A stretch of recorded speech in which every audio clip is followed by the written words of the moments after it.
রান্নাঘর থেকেই প্রতিদিন ভিডিও শুরু করি, কেননা ঘুম থেকে উঠে প্রথমেই বেডটি যেটা আমি খাই, খেয়ে সোজা রান্নাঘরে চলে আসি কি রান্না হবে। আমার মা একটু কেটে কুটে গুছিয়ে রেখে দেয়, তো রান্না করতে কতক্ষণ। তো আজকে একটু লাউ শাক দিয়ে একটুখানি পোস্ত দিয়ে করলাম। আর এখানে আমার বরকে ব্রেকফাস্ট দেবো, এটা পুরো বাড়িতে তৈরি করা, আমি তৈরি করেছি সাম্বার আর ইডলি। আমার বরের ব্রেকফাস্ট গিয়ে দিয়ে এলাম। তারপরে আবার কিচেনে সজনে ডাঁটা, আমার না এত ভালো লাগে এই বুড়ো পাকা পাকা সজনে ডাঁটা সর্ষে দিয়ে রান্না করতে। তো সেই জন্যই আজকে একটুখানি ভাবলাম যে মোটা মোটা সজনে ডাঁটা আছে, একটুখানি সর্ষে দিয়ে করব। তো প্রথমে জল দিয়ে সেদ্ধ করে নিলাম, তারপরে এর মধ্যে সর্ষে আর পোস্ত বাটা দেবো, আর কিচ্ছু দেবো না। দেখো এই যে এখানে রেডি, এখানে উচ্ছে আলু সেদ্ধ রেডি।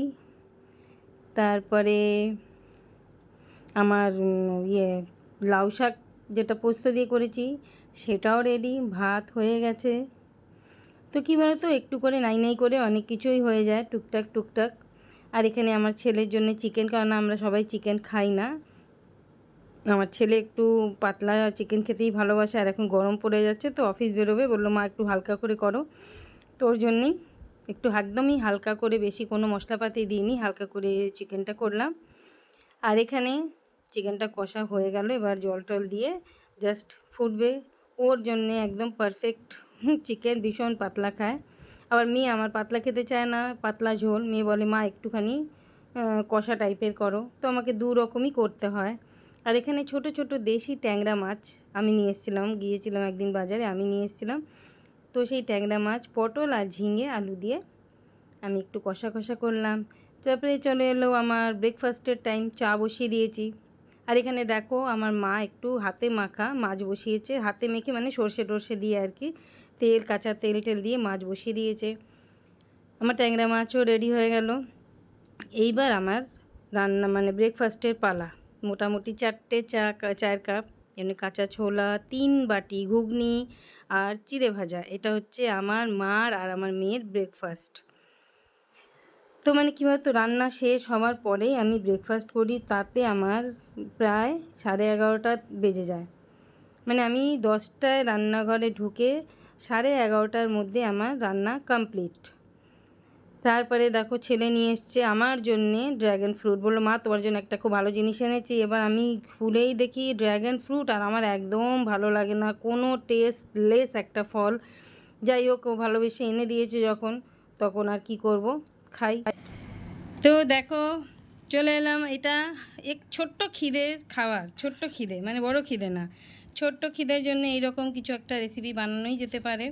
মাশরুম, ব্রকলি আর গাজর এই দিয়ে আমি একটু হালকা সতে করে একটুখানি চিজ দিয়েছি। আর এখন এটা খাওয়া হবে, মানে আমরা দুজনই খাই এটা, আমার মেয়ে আর আমি খাই। আর জিমি হচ্ছে দর্শক, জিমি শুধু দেখবে, জিমি এগুলো পছন্দ করে না। তো আজকে রান্নাবান্না খাওয়া দাওয়া নিয়ে ভিডিওটা, চলো খেয়ে দেখি এবার কেমন হয়েছে। এর মধ্যে চিলি ফ্লেক্স আছে, অরিগানো আছে, বাটার আছে। আনহেলদি বলতে পারো, কারণ এটাকে হেলদিও করা যায় যারা হেলথ কনসিয়াস হয়, কিন্তু আমি মোটেই হেলথ কনসিয়াস না, এর জন্য এর মধ্যে আমি চিজ দিয়েছি, বাটার দিয়েছি, আনহেলদি খাবার। তো চলো খাওয়া যাক। Hello, good afternoon.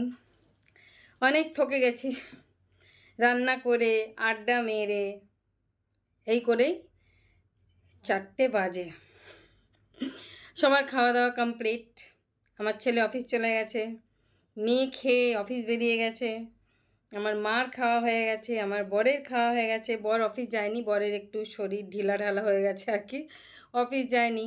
আর আমি স্নান করলাম, পুজো করলাম, পুজো তো মা করে নেয়, ঠাকুর নমস্কার বলা যায়, সেটা করে তারপরে আমার একদমই ভাত খেতে ইচ্ছে করছে না। রান্না করেছি সবই, কিন্তু ভাত খেতে আমার কিছুতেই মন চাইছে না। তো জিমিরা, তো কি করলাম বলো তো, আমি এখন কি খাবো, আমার ভাত তো রোজই খাই, আর আমার এখন আমার নিজেরই রান্না করে আর ভাত ফাত খেতে ইচ্ছে করে না। তো 1 গ্লাস লস্যি খাচ্ছি, লস্যি নিলাম, ঠান্ডা লস্যি।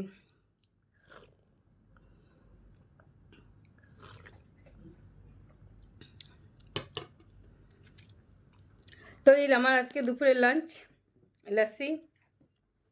দুপুরবেলা কী বলো তো, যেমন ব্রেকফাস্ট করি, আজকে রুটি খেয়েছি জলখাবারে। তারপরে মেয়ে এলো, ভাবলাম যে একটু মাশরুম আর একটু ব্রকলি সতে করে মা আমি দুজনে খেলাম, ব্যাস আমার পেট ভরে গেল। আর আমার এতটুকু পেটে জায়গা নেই ভাত খাবার। তো কী খাই না খেলেও তো আবার এত ওষুধ খেতে হয়, না খেলেও প্রবলেম।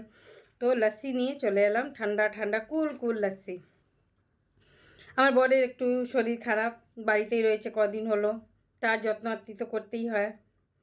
তাকে স্নান করিয়ে দেওয়া, তাকে মেখে বাচ্চাদের মতন খাবার দেওয়া, তো সব করি। আমার এই রকম সেবা করতে ভালো লাগে, যারই হোক। বাইরের মানুষেরও যদি কোনো শরীর খারাপ হয় আর আমি যদি সেখানে প্রেজেন্ট থাকি, আমি সেবা যাকে বলে, সেবা করতে খুব ভালোবাসি, যত্ন করতে ভালোবাসি। তো এটা আমার জন্য কোনো বড় ব্যাপার না, কারণ আমি একটুখানি ছোট থেকে এই টাইপের। আমি যেচে গিয়ে সেবা করি আর কি। তো যাই হোক, এসব বাজে মানে কথা। যেটা বলছিলাম, ভিডিও দেখি, ভিডিও করি, ভিডিও করার ইচ্ছাটাই চলে যায়। আমার তো গরমকাল একদম সহ্য হয় না, আর রান্নাঘরে যখন ঢুকি না পাগলের মতন হয়ে থাকি, তখন ভিডিও করব সেই জিনিসটা মাথাতেই আসে না, আর ইচ্ছেই করে না। এত ঘেমে যায়, মনে হয় কতক্ষণে রান্না করে রান্নাঘর থেকে বেরোবো। তারপরে এসে বসি একটু ওই ঘরে, মানে আমার মেয়ের ঘরে। এখানে দিদি আসে, আমার বর এখন আছে, আমার মেয়ে, সবাই মিলে আড্ডা মারলাম, চা খেলাম, গল্প করলাম, করে সবাই বেরিয়ে গেল। এখন পুরো বাড়িতে বড় বড় পর্দা সবগুলো টাঙিয়ে বা ঘর অন্ধকার করে রেখেছি, কারণ ভীষণ গরম বাইরে, তো লুয়ের মতন হাওয়া চলছে। পুরো ঘরে পর্দা ফর্দা দিয়ে অন্ধকার করে এবার একটু নিজের জন্য একটুখানি বসলাম, নিজের একাভাবে বসলাম, একা একা। নালে সবসময় চারিদিকে লোকজন নিয়ে ঘিরে থাকে আর কি। তারপরে আমাদের সামনে পয়লা বৈশাখ, আমাদের এখানে অনুষ্ঠান হয়, সেখানেও আমি আমার মেয়ে একটা পারফর্ম করব। তা সেটার জন্য একটুখানি মেয়ের সঙ্গে থাকতে হচ্ছে, মানে প্র্যাকটিস করতে হচ্ছে। তো চলো, এইসব নিয়ে চলে যাচ্ছে, ভালোভাবেই চলে যাচ্ছে। মাঝখানে আমি অসুস্থ হয়েছিলাম, ভালো হয়ে গেলাম। আমার বর অসুস্থ হয়েছিল, এখনও ভালোর দিকে। সব কিছু মিলিয়ে একটা ভালো, সব ঠিক আছে। আরে শরীর আছে, শরীর খারাপ তো হবেই। আমার ছেলে একটু প্যানিক করে আমাদের শরীর খারাপ নিয়ে, কিন্তু কি বলতো, ডাক্তার আছে কিসের জন্যে? সেই ডাক্তারের কাছে আমরা তো সবসময়ই যাই, চেক আপ থাকে, সারা বছরই আমাদের চেক আপ থাকে, আমরা আন্ডার অবজারভেশনে সবসময়ই থাকি। তো এবার শোনো, এবার বলি, আমি অনেকের ভিডিও দেখি, হ্যাঁ, কিন্তু তারা আমার ভিডিও দেখে খুব কম। আমি কারো চারটে ভিডিও দেখলে সে হয়তো খুব অতি কষ্টে আমার একটা ভিডিও দেখে, হয়তো পুরো দেখে না। তোমরা হয়তো বুঝতে পারো আমার ভিডিও, তোমাদের ভিডিও যে দেখি তার কমেন্ট দেখেই বুঝতে পারো আমি ছোট কমেন্ট করতেই পারি না, আমি বড় কমেন্ট করি এবং প্রথম থেকে শেষ অবধি দেখার চেষ্টা করি। এবার 20 মিনিট 25 মিনিটের ভিডিও কারো পক্ষে সম্ভব না দেখার, আমি 15 মিনিট অবধি দেখি। কিন্তু তোমরা কেন দেখো না? তোমরা কেন আমাকে ব্যাক করো না? একটু দেখবে, তবে তো আমি আরও উৎসাহিত হয়ে তোমাদের ভিডিও দেখব। জানি না, অনেকে হয়তো ভিডিও দিয়ে ছেড়ে দেয়, না কারো ভিডিও দেখে, না তার ভিডিও কেউ দেখে। এত এত সাবস্ক্রাইবার, কিন্তু ভিউজ অনেক কম, 4-5 ভিউজ একটা ভিডিওতে। জানি না, সেই জন্য তোমাদের একটাই কথা বলবো, আমি যখন তোমাদের ভিডিও দেখি, তোমরা দয়া করে এই চেষ্টাটা রেখো যে কানেক্ট থাকার, তাহলে আমিও মানে নোটিফিকেশান পেয়েই চলে যাব, তোমরাও নোটিফিকেশান পেয়ে চলে এসো। তাহলে কি বলো তো, জানি না কি, এটা তো পরিষ্কার জানা যে আমাদের কোনো দিন কিছু হবে না, আমার হবে না, আমি অনেক ছোট ইউটিউবার, আমার হবে না। কিন্তু তোমাদের কমেন্ট পড়তে ভালো লাগে, আর একটু নিজেকে মনে হয় চলো আমাকে তো এত লোক দেখছে, আমার ভিডিও দেখছে, এটাই একটা আনন্দ লাগে। আমি একটা সাধারণ হাউসওয়াইফ, কিছু একটা করলে আমার নিজেরই ভালো লাগবে, যে চলো আমি কিছু তো একটা করছি, না চাকরি করি না বাকরি করি, ঘরের চাকরি করি, যা মানে বলে না ঘর কা মুরগি ডাল বরাবর। তো এটা অনেক মহিলারাই করে থাকে ঘরের কাজ, এটার কোনো মূল্য নেই। তো চলো, অথচ আমাদের ছাড়া তো চলবেও না, তো মূল্য নেই, অথচ আমরা অনেক মূল্যবান, আমরা বাড়ির হাউসওয়াইফরা, মারা, বউরা। তো চলো ঠিক আছে, আজকে এই ভিডিওই থাকলো, তোমরা দেখো, ভালো থেকো, আর আমার ভিডিও দেখো, আমিও নিশ্চয়ই তোমাদের ভিডিও দেখব। আর আমি আজকাল ভিডিও দেখি বলে আমার অনেক কাজ পেন্ডিং থেকে যায়, তোমাদের ভিডিও দেখব বলে পেন্টিং টেন্টিং সবই বন্ধ হয়ে গেছে এখন আমার। তো ঠিক আছে, চলো, গুড ডে, ভালো থেকো, সুস্থ থেকো এবং সঙ্গে থেকো, ঠিক আছে, টাটা।